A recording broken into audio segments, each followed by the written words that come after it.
This is the Alliance Dispatch. Do you read us? Hello, welcome back to episode 5 of the Alliance Dispatch. We'll call it 5.2 because episode 5 got 10 minutes in with no audio again. For those of you who are counting, this is the second time. So, this week is the launch of Legends of the Force. I got that right, I'm pretty sure. And it's been pre-release weekend. I've played in 3 pre-releases, Friday, Saturday, Sunday. Stephen, you've played in Saturday and Sunday? Saturday and Sunday. I played both the Athena ones. Yeah. So we'll have a little chit-chat about pre-releases, set generally, and probably just nattering about Worlds. Because I think our next recording day will be weekend before or the weekend of? Before, yeah.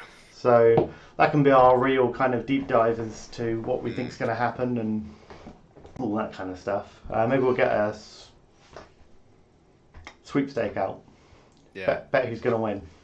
I got an idea for that one. Nice. For that pod. So that'd be cool. Yeah. So pre-release, how did yours go? I really enjoyed Saturday. Today didn't enjoy it as much for several reasons, but yeah, I think finally getting my hands on the set and actually paying attention to what the cards do, because as we mentioned before, I think me and you go against the grain a bit of content creators. We don't drop a video every time a card is revealed, or do the big. Yeah, we go, oh, that artwork's a bit shit. More often than not, yeah. Yeah. And then wait for the next card to come out. Yeah.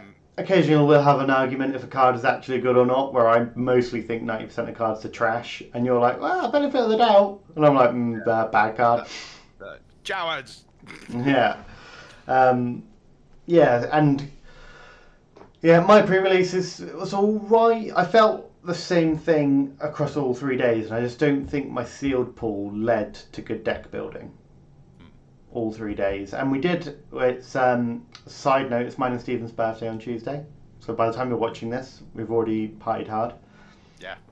But we had some of the guys over yesterday, and we're just chatting about where do the commons fall with being force units, and what costs are they. And it's like in red villain there isn't one until, or just in red I think generally there isn't a common force user until 4 cost. Isn't the Night Sister thing 1 cost? Possibly. Hidden. Sure, but then that, like, but what I mean though is it's like that's 1 card out of like 1, 2 and 3 that would allow an early red deck the ability to gain access to the force, where you in blue I can name there's the 2 Night Sisters and the shielded crafty smuggler in blue, what's he called, Secretive Sage, and that's 3 straight off the top of my head in blue that just allow you to immediately start using the force in a proactive way. Where I know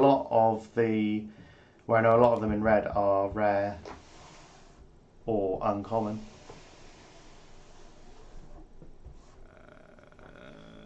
He's looking now. I'm looking. There's so Acolyte of the Beyond. Mm-hmm. On attack or when defeated, the force is with you. Do you create a force? She's or they, him. I don't know. Can't tell from that picture. Yeah. That's a 2 cost, and that's a common. Right. And then Witch of the Mist is a 1 cost. That's a common. That gives you force. It's a force unit. Yeah. With hidden, it doesn't give you any fancy. No, but obviously if you've got the force base, you can generate the force. And then there's loads. There's infused brawler. That's a 2 cost. Is that common? It's an uncommon. Yeah. I'll get back in my box. Yeah, get back in your box. But I think we just found Jedi in hiding. That's a common. That's a 3. Yeah, but that needs the force in order to activate its ability. So if you're playing that turn 2 and it dies straight away, then you're getting no benefit from it. Yeah, that's true. I think just what we discovered was it wasn't as neatly lined up. Like I also found that there No. were just tons of creatures. There's way more creatures than I thought there was. That's what it felt like as well. In this set. It's like I had definitely more creatures than force units most of the time. Yeah, me too. And I think I fell into a trap a little bit with my deck building over the weekend. I just ignored my creatures because I didn't have Kanan. Sure. And I was like, well, there's no point. I don't have Kanan, I'm not going to play with my creatures. But kind of going through back my cards and things, I had loads of creatures and I had loads of cards that interacted with creatures. Yeah. Like Pounce. Yeah. And the green one that gives a creature +3/+3. Yeah. And I'm like, maybe in sealed you just ignore the leader. Well, you're probably not far off, I don't think. Look at who won today. Ethan will tell you he won because he was playing Rey. That's not why he won. Not why he won. He played Plo Koon and stuck a lightsaber on it, and then played Anakin Legendary. Yeah. Two of my games today I lost because someone just went, oh, here's Qui-Gon Jinn or here's Anakin Skywalker, and I pulled Space Layer and Rule of Two. No, Always Two. Neither of those were in my deck because they're both shite. Yeah, I had my legendaries that I pulled. So I pulled the raid guy, can't pronounce his name, yesterday. Where you just double everyone's raid. Yeah. Is So there much he's raid good. in this set? I didn't really feel I saw a lot of raid. Again, when I had him, I was like, well, I'm putting that straight back in the box because there's not much raid. And then when I was playing my game yesterday, I was like, oh, I've got quite a bit of raid in this deck. I've not been paying attention at all. Like the ships have it. Quite a few of the ships have raid. So yeah. And then today I pulled 3 legendaries. Grogu, the runaway ship thing. Yeah. That deals 6 damage when you kill it. And Darth. I'm so shit with names. Malgus. No. Malak. No. Malak. Darth Malak. Yeah. And I just didn't have enough synergy to play Darth Malak. Yeah, sure. Yeah, because you're looking at more and I didn't want to play him. Yeah. Well, if you want to trade that Grogu for some of those Devastators, I'm interested. Because he is a hero, I'm pretty sure. He is a hero. You're going to play a hero. Unless someone else has already called dibs. No one's called dibs. I did some Grogus. I offered... Who did I offered to swap it with someone today? For another legendary. Yeah. And they thought about it for a little bit, and then they went, no. But, yeah. Let me know. Anyway. Because the kind of decks that I'm kind of like leaning about just playing some Han Green, I think, to start the set off, because it's quite fun. You get to play like Becks and Yodas and home ones, and you get to do all like the pulling stuff out of like your discard and your deck.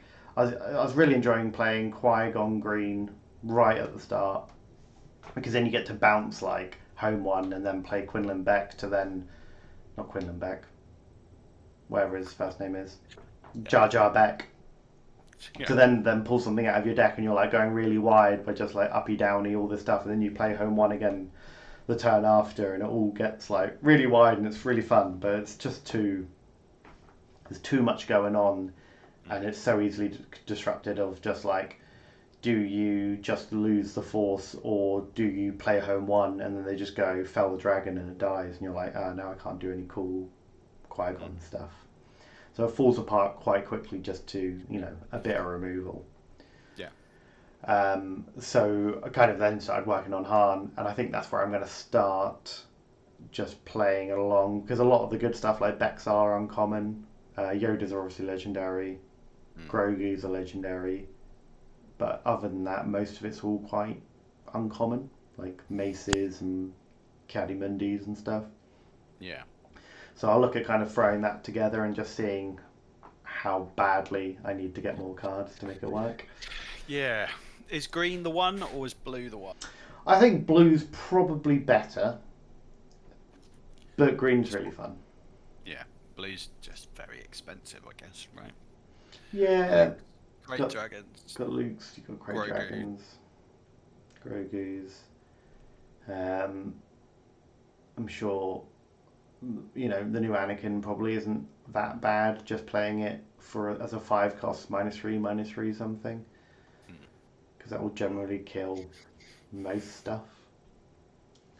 So yeah, it'd be interesting to see where it lies. And what we're talking about in the podcast that never was is that normally now I'd be like quite enthralled to like kind of dive into what I've got, looking at doing all my testing and all of that. But because I've already been doing that and there's nothing to play for because I'm not going to the Galactic Championships, it's hard to really know what I'm doing. You did mention that the old what are they called? Outer Rim Tournaments. I've got the old Porg bat. So maybe that's a bit of a gas to get it, to get something together. I'll probably end up pivoting to something like Vader Yellow more realistically, because I already have most of that set, and there's probably not too much of the new set that really interacts with that. Might be some new vehicles, maybe, but it's all mostly creatures and Force stuff. So it's be green yellow, wouldn't it? There's a couple of interesting ships. Like there's the Overwhelm one. Sure. There's that one. Yeah. There's that little 2 cost Raid 3 one. That like turns into a 3/3, and that's pretty cool, maybe. So yeah, I think there'd be something to have a look at there, and you also just get to punish all the people who are just like, I'm fully committed to my Force deck, and I have like 6 ground. I have like 6 space units. Yeah. Because that is generally how the game was played set 1, but we've got too many ships now to I think you have to start building your decks pretty 50-50 or minimum like 60-30 in terms of unit distribution. Vader either one way or the other. Yeah, Vader's green, isn't he? Yeah. I think Vader red could be a shout. Could be. So yeah, and I just need to do a bit of digging with that. I think that's where my testing this week will probably go. Just have a look at what's done well previously, and then just kind of take it from there, which is generally how my deck building goes, because I haven't got a good brain for deck building. Terrible at it. Tweaking though, I can tweak. I can tweak the shit out of it. I can tweak the shit out of a deck. Yeah, none of the new leaders really jump out at me as like, I'm going to go all in on this. Yeah. Which is a bit of a worry, considering these are probably going to be the strong leaders post-rotation, right? Yeah. Well, it's just like Kylo. Yeah. Kylo should be really cool, but he's not going to be any good while Rivals Fall still exists. No. But maybe in rotation it'd be good. Yeah. I just feel like there will always be a Rivals Fall type card. Because it is a gatekeeper. Yeah. Like you can... Because Voltron meta isn't fun, right? No. It's not fun. So being able to do it, it's like, cool, you can go and do it, but that Rivals Fall's a thing. Yeah. Like, so it's at your own risk. And if you continuously lose to blue decks because of Rivals Fall, it's kind of your own fault, because you chose to go down that path. Yeah, and Rivals Fall's already so good with like pilot leaders, right?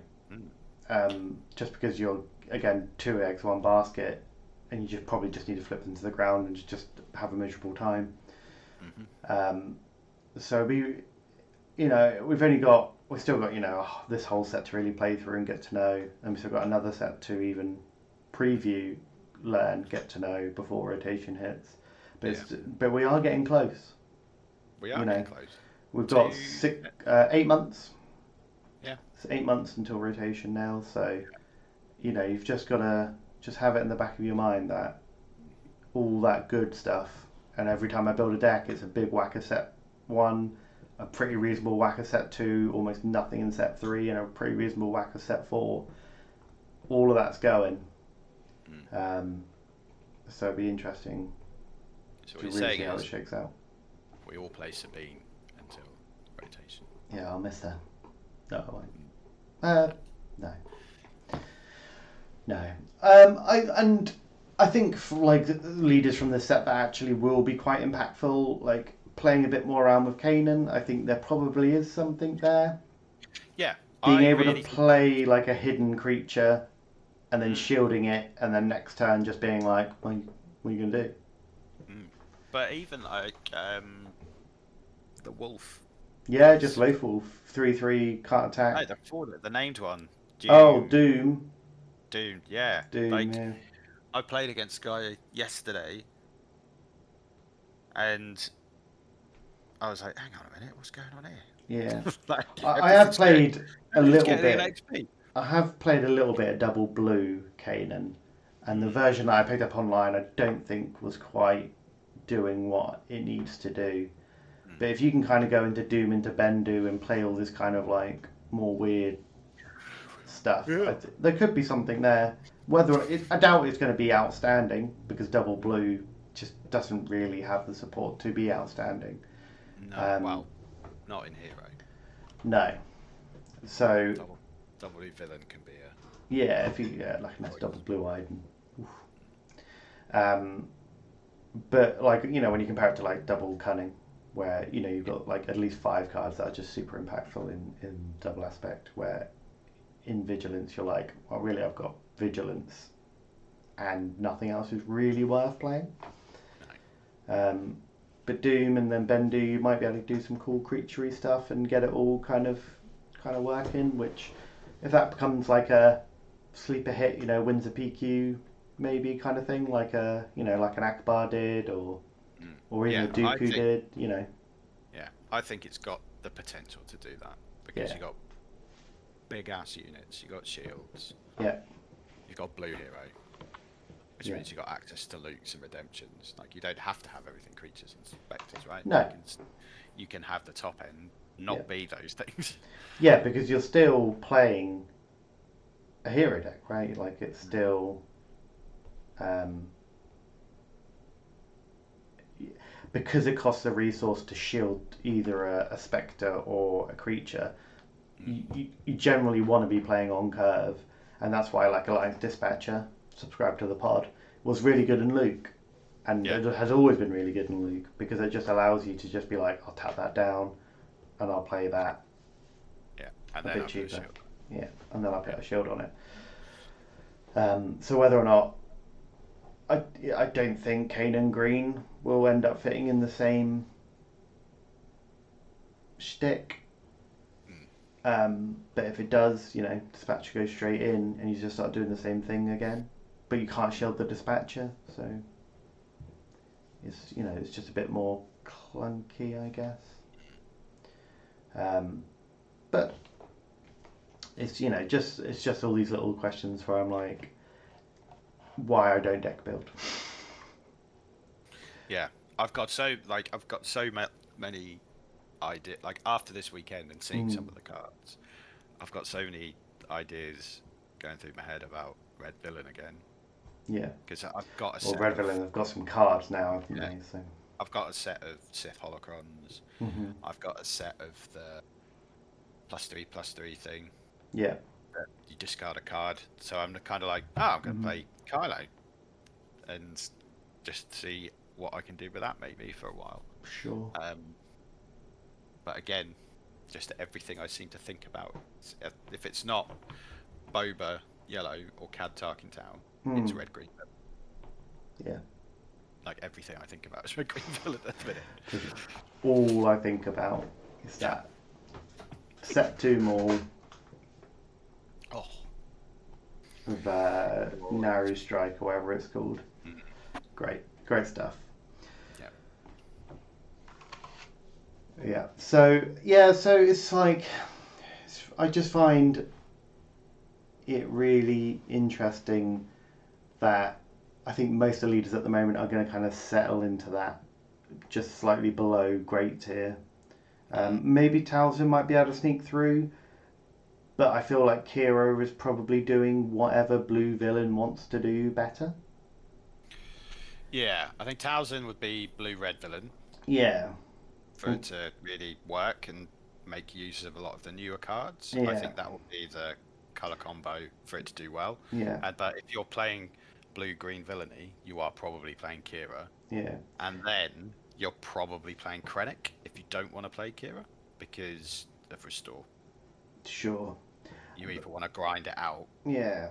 and But live longer, or you want to be a bit aggro. yeah, and then where I kind of sit then is like, what is Red Talzin doing, which Kira isn't doing, which would make you want to play that, or will make Talzin better?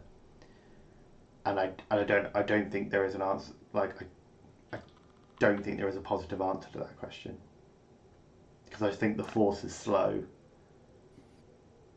and the payoffs you're getting are like, -2/-2, or Shatterpoint, which is a really good card, but you could also just play Fell the Dragon and kill something probably as useful.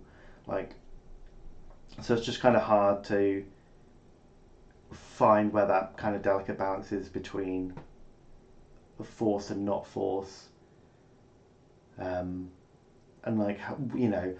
when you look at Exploit and Coordinate from set 3, which is kind of like the only similar thing we have to the Force mechanic, because it's like a whole kind of like identity to a group of cards. Obviously those were undercooked, and there is no good exploit. Dooku Red is a pretty good exploit card, the 8 cost, and the good coordinate card is obviously Plo Koon. So it's just like, what Force cards are or at least Plo Koon level of power to make it worth going down this Force rabbit hole. And I just don't. Every time I look at a Force card, I'm like, are you doing it for me? Like, are you Jimmy and my jams? And most of it, outside of Red Hero, I don't think is it. I think Kiadi-Mundi being able to draw 2 cards if you've got the Force is incredibly powerful. That's like the best card draw. Paying 4 for a 4/4 that lets you draw 2 cards. That's, you compare it to like K2. Yeah. It's like, card wow. draw's so good. Yeah. Yeah. But in this game, card draw. Well, in most card games, card draw is really, really good. Daily reminder: Pot of Greed is banned in Yu-Gi-Oh, and that is just draw 2 cards. I cast Pot of Greed.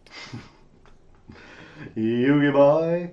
So, and obviously there's a couple of other good, Mace is really good because it's kind of like a mini wrecker that you don't need to ECL to do it, but you could somehow, if you could gain the Force another way without needing a full space, you could ECL, because he's got Overwhelm. He's a 6/6 for 6 with 4 damage, so it's a bit cheaper. So it's all like, if you can generate the Force in another way, and that ends up being this I've got a couple of Force cards and a reasonable way to generate it a couple of times a game to get use out of it. I wonder if that's where these Force decks end up sitting. Yeah, and I can't remember if this was in the pod that never was, or whether we did talk about this earlier. Based on, I think, both of our experiences with Sealed this weekend, Force using the Force, spending that Force token, doesn't happen much. No, especially in my Sealed pool today. I think I had 1 card. I think it's just Shatterpoint off the top of my head that I feel like actually ever used the Force. Yesterday I was using a bit more because I had Kiadi-Mundi and Maces. But yeah, it's kind of all ties back into which cards are actually worth using with the Force payoff, and then you're looking at how much Force do I then need to generate to get the payoff. Because when you look at Yoda Legendary, he's got an ability where when you play him you can spend the Force and you can heal your base for 5, but then he's just got a passive ability which is just every time you use the Force you double the number of units you've got and you deal that as damage to a unit. And obviously that's really good when you play him, heal 5, kill that unit, but then the next turn when you have attacked with something, got the Force back, and you play Kiadi-Mundi to draw 2 cards, you then get to go, I'll do 6 damage to that unit, and now that's dead. because Yoda's still just sat there, just passively being like, "Don't forget, you use the Force. Still, like, double your units. Deal that as damage. Pew pew pew pew pew." It's gonna be a little rail gun, isn't it? Yeah. So I find like that kind of stuff is what makes it worth building Force decks around. You need like really powerful abilities like that, along with like really good uses of the Force. Yeah. To allow you to draw or deal damage. That isn't just like Sorcerer's Blast, which is like spend the Force, do 3 damage for 2. It's just like, well, I could just play Open Fire, do 4 for 3, and not have to worry about generating the Force, because I would probably not play that card anyway, because I'd want to keep my Force token, because I'm about to play Kiadimundi the turn after. Or I'm about to play Mace the turn after, and I don't want to use it on Sorcerer's Blast to deal 3 damage. Which does make me wonder how much... Because they've got to be thinking about rotation at this point with these sets. Mm-hmm. How much of those sort of cards are going to go and not be reprinted? Like Shoot Down, like Open Fire. Yeah, so how much are they going to go? Actually, these type of abilities are quite strong. So if you want to use them, you have to use the Force going forward. Yeah. And that could be something that's happening. It could be. Rotation. Like, I remember them on one of their, like, designer articles, they were saying about how, like, Open Fire was, like, the base level of removal that they designed a lot of the early game units around, because they were, like, 3 for 4 is kind of where it sits, and they designed a lot of the health pools and the stats of the units around knowing that that was a key bit of removal. So I would be surprised to see Open Fire leave when it was such a core, like, tenet of, like, at least the original 3 sets of, like, where stats needed to be. And I think you said the other day that the Echo Base 2-player box is having its content spoiled, probably at Gen Con? Yeah, Gen Con's next week, isn't it? It's the weekend after Worlds. So it's it's the first weekend of August. Okay, so they're doing a video. Okay. I want to say next week. Oh, what, like on the FFG stream? Yeah. Okay, fine. So I think that's kind of the place where it's really good to kind of throw all your reprints and then have like these 2 little, because Echo-based Defender's going to be in there, surely. You would have thought so. Yeah. It's where he lives. It's literally where he lives. So I imagine we'll get a few new cards in there, but I don't think it'll be anything outrageous. We'll probably get maybe a new Vader, maybe a pilot-y Luke, although we've already got Luke in his airspeeder. Maybe some AT-ATs. Like it's hard to think of where that theme kind of, like, where are you designing new cards and not just picking all the airspeeders that we've already got, all the AT-ATs that we've already got. Yeah, there's not a Hoth AT-AT. Sure. Okay. So there'll be a Hoth AT-AT, I think. Yeah. Maybe like a shield generator. Yeah, but that's like the Falcon was there. Does it go Bright Hopes? I assume they'll be in the deck because it's like literally the last transport. Like, so it'd be. But then is that where we also sneak in a couple of like legendary reprints? Yeah. Like do you just go all the his cunning vigilance? Well, probably not, because they're all double aspect and there's only 2 decks, but like what are you sneaking in there? Because like the original Vader, right, the 3/8 or the 3/7, set 1 Vader, that's him in Echo Base with the 501st behind it. You could put him in there. Put 1. Yeah. Put 1 in there. Yeah. But then would you have to put a Luke in there to level it out? Well, yeah. Do you design a new Luke? But although he didn't fight on the ground during the Battle of Hoth. No. Oh, he did, because he ejects out, doesn't he? Well, okay, yeah, and he blows up an AT-AT. But he doesn't, he's not in Echo Base defending, is he? He's, he crashes out and then gets picked up by the Falcon, doesn't he? So it's just I guess it's just where's the philosophy in, where are they designing, how many new cards are we getting in that box? How many reprints are we just getting locked in for another year? Because I wouldn't even say Echo Base Defender is a card that is particularly staple that needs to be around. I mean, it is good. A 4/3 Sentinel for it's 3. one of those. Yeah, it's one of those cards that when your deck building, it's always in the maybe bit, Yeah. right? Because you're like, yeah, I might need that. Let's Mhm. just double check the rest of the drops. But when someone plays it against you, Mm. you're like, oh fuck, Mm. because you probably don't have something with saboteur, Yeah. and the thing that you're swinging into it is probably going to die. Yeah. Like, so it is one of those cards where it's like, yeah, maybe it should be in all green hero decks Mm. because it is. It's It good. is It's chunky, right? Like you Yeah. need 3 attack to break through it. If you play like Battlefield Marine turn 1 and they play Echo Based Defender, then you're like, well, it sucks, but at least I get to kill a 4/3 with a 3/3. Yeah. Like that feels all right. But when you go like Crafty Smuggler and they go Echo Based Defender, and you're like, ooh. Oh no. Oh Um, no. and then even late game, because it's got that 4 attack, and then they have to swing into it. 4 damage generally will either half or almost kill any of the bigger units. But 3 health also then still makes it really susceptible. So it's like a really interesting Yeah. design. I think it's incredible. Like it's a really good card. I think it's really well balanced as well. Because I was looking at one of the new space whales today. It's like the Space Sentinel. It's like a 2/7 whale, and I'm just like, it's That got card it's got a big butt, and you got to go through it. But if you've got like a medium-sized spaceship, say you've got a 5/5 spaceship, and you hit that whale, it's like, okay, I don't kill it, but also it doesn't really do any damage to me. I don't really care. Like it's going to slow me down, but I lost 2 games yesterday because of that. in sealed, it's definitely a very good card. Yeah. Both people put it down. Yeah. And both times I was like, I've got lethal this phase. Cool. Oh, there's a massive whale. Massive sentinel whale. Massive whale in front of me now. Yeah. I can't. And it just slowed me down, and then the first guy managed to heal. He was playing Ahsoka. Yeah. So he like managed to heal and instead like put Sentinel on another thing. And then the other guy was playing Kanan. Right. And he put the whale down, and then he put a shield on it.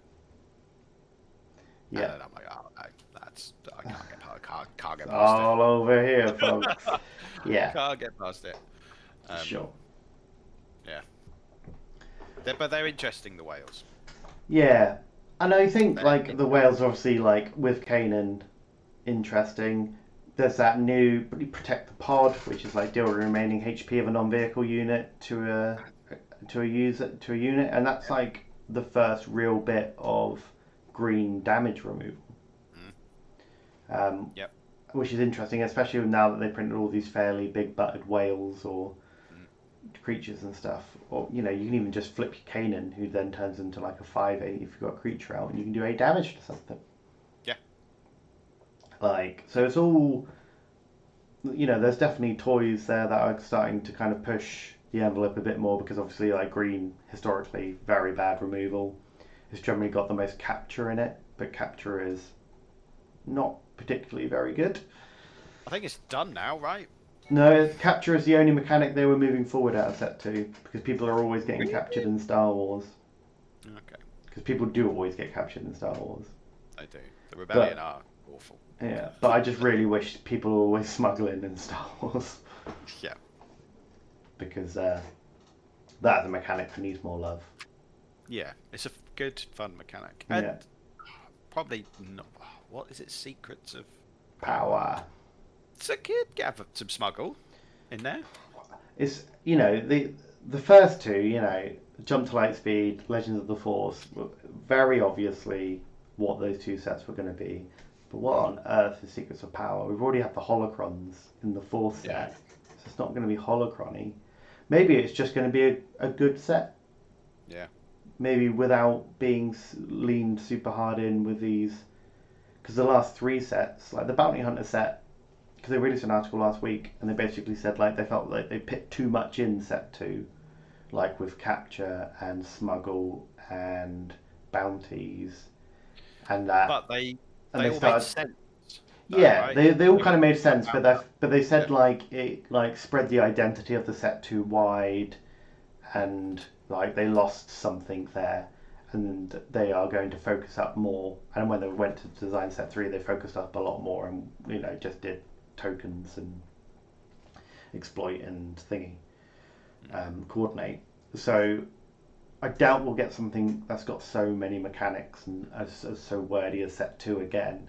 But I would like something more akin to set 1 or set 2 for this next set coming out. Just like nothing too like insular with its card pool. Like I don't want another mechanic that I need another special base for. If this block or next block, like I don't want to see that for another 2 years. No.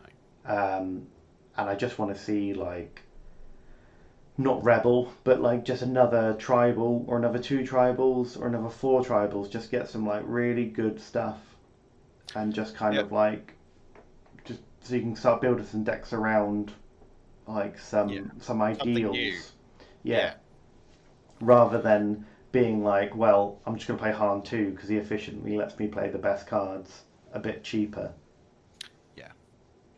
I think, there were quite a few new keywords this set. Hidden is the big one. Hidden. Tuscan. Tuscan. Oh, yeah. Did we get our first Tuscan? Got our first Tuscan. Undead as well.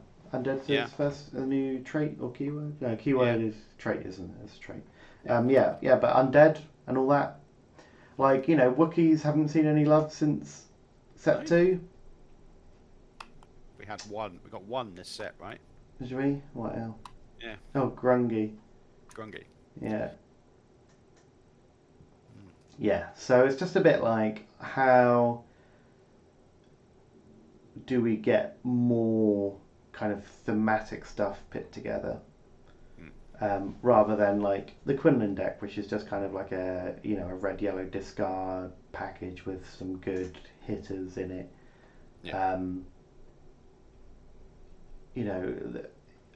As kind of linear and built as she is, like Sabine, she is a rebel deck, right? Apart from Poe and Wrecker, everything synergizes in there with rebel.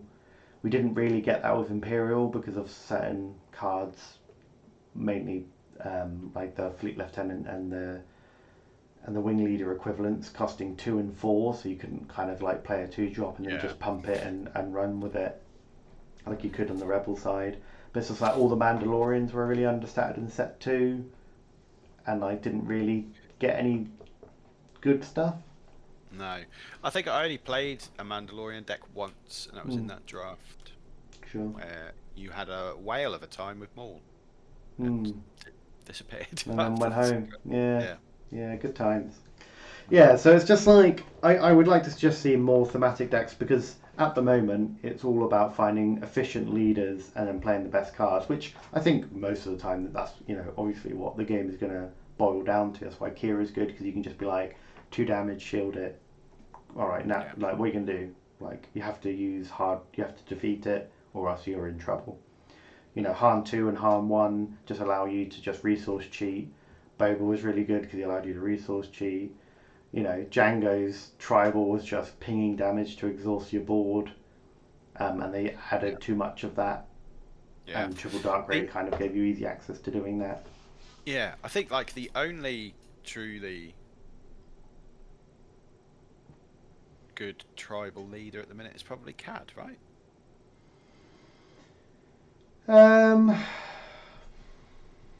Yeah, because he's just got an ability that just like functionally built with a decent trait, and most of the cards in that trait are still good, like Forlorn, Zuckus, and Jumpmaster, and it's continuously supported as well. Yeah, it's just like there's some good low-cost spaceships in this new set. Yeah, I'm sure you could just look at the Underworld cards from this set and be like, nice card's got some more toys. And I think Piet maybe might be another one. Yeah, sure. And Piet's a great example of there's always going to be capital ships. Yeah. And he gets to play them early. So there'll always be something there with him. But it's just like Thrawn technically has like a fair, like when defeated tribal is quite cool, but like all the when defeated this set, I'm pretty sure are behind the Force token being used to activate it, which means you can't play it in Thrawn. Yeah, and I think Thrawn has the potential that if they get it wrong, and they have some real strong when defeated cards, Thrawn could just become quite busted quite quickly. Yeah, but then you just ban him. Let him have his month, guess so. Because that's what happened with Django, right? They like triple dark raid wasn't an issue in set 3. They added loads of spaceships which allowed you to ping damage on play, which in comp, and then you just kind of like triple dark raided that ship into play with Django, tap someone's board, and you just kind of go, now I'm going to hit you for 10, and then I'll just do it again next turn. Where in set 3 you have to play like the Mandalorian Van Brace as a cheeky like 1 or 2 of to be like, I'll play on Django, I'll swing, and then I'll tap down your stuff. Do you remember? Yeah, I remember when that first got that combo first got discussed, and everyone was like, "Oh my god, that's amazing!" And then the next set came out and said, "Oh, there's just a card that does that." Yeah, there's many cards. There's so many cards that let you do that now. Like, yeah. Yeah. So and I think that's what kind of I feel most let down by the leaders of set 5 is that I don't think any of them really going forward allow a tribal to be built. Like Kit Fisto technically does. He's just like for each Jedi you've got in play, you get some attack. But the game doesn't allow you to go wide to allow you to do that. Yeah, there's too So it's much. really bad. Yeah. Maybe if he just had 2 or 3 attack, and then he could work his way up to 6. Maybe Yeah. I don't know. Like I don't get it. But Yeah, they need to be a bit more generous with the leaders. yeah. I think like if you're playing again, maybe he's really good in draft. No. Well, maybe draft. Maybe if you can just pull enough Jedi, maybe. Yeah. But if someone else is pulling Jedi, Are 2 people gonna play Kit Fisto in the? well, no. But you will probably just draft the Jedi because they're good. Kelly Mindy, Mauls, Grogies, the 4/2 red Twi'lek lady. Like you just like Yodel. You just draft them because they're good. Not because you're playing Kit Fisto.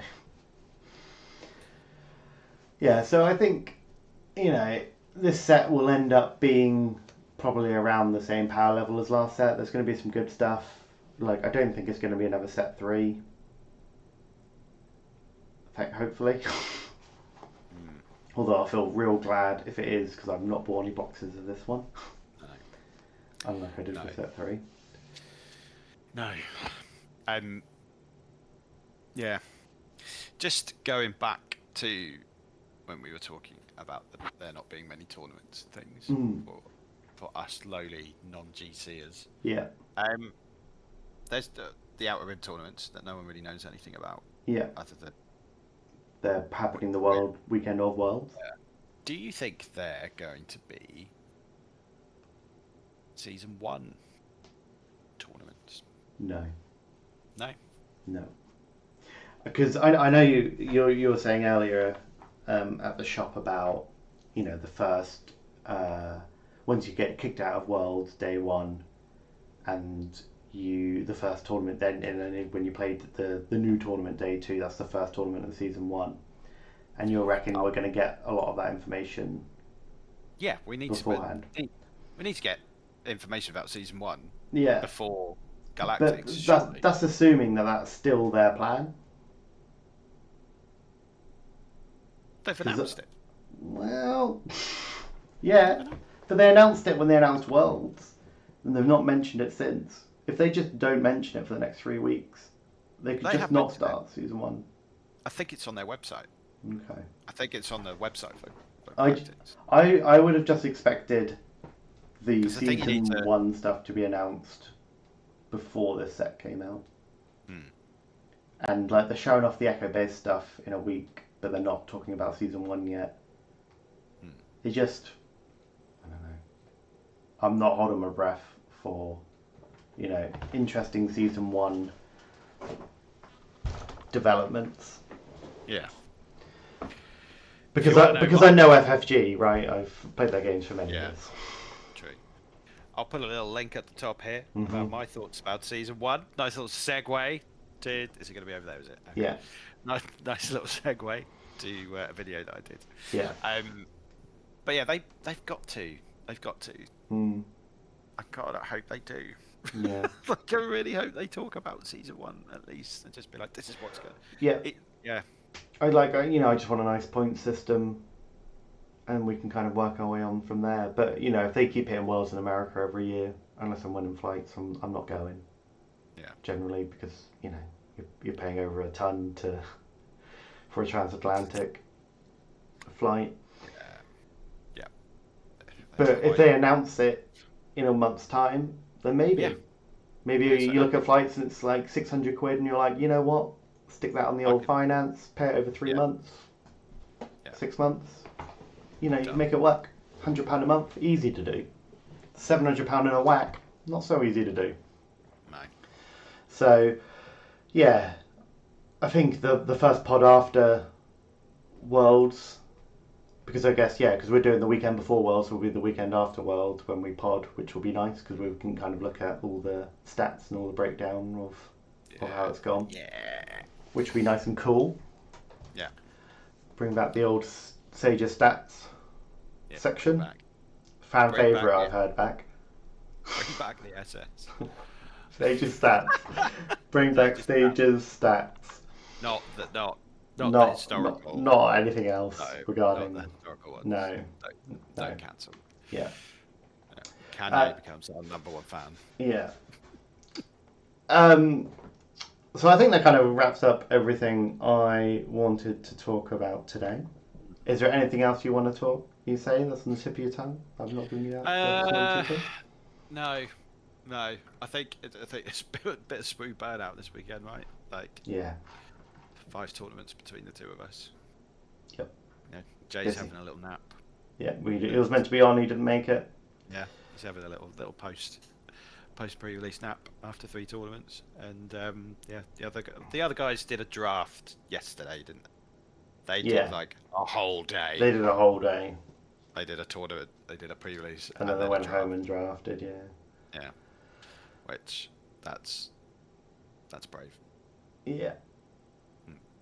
Yeah, definitely brave. So yeah, we'll see you back in 2 weeks' time. Just before it'll be going out, just as I assume people are going to be travelling to Worlds. We generally put it out on a Wednesday, so hopefully that listen to it on the bus, be good. Or the plane, you know. Maybe we'll do an extra long one. Yeah. Go through some interesting stuff, but I don't know if you want to talk about the merch stuff you've been working on. Is that a little notable outro? No, there's no merch. Never any merch. There will be when we get to 500. 500 subs. Yeah. So that's a good way of getting out of doing any merch. I'm tracking it. Alright. I get it. I get the alerts as well. I'll keep an eye out. Yeah. One thing I want to say as well is that now that I've got some physical cards, I'll be joining Stephen in his little top-down 3-minute deck blasts. Yeah. We need to find out a good little catchy short name for them. 3-minute tick tick. 3-minute tick tick. Yeah. Sure.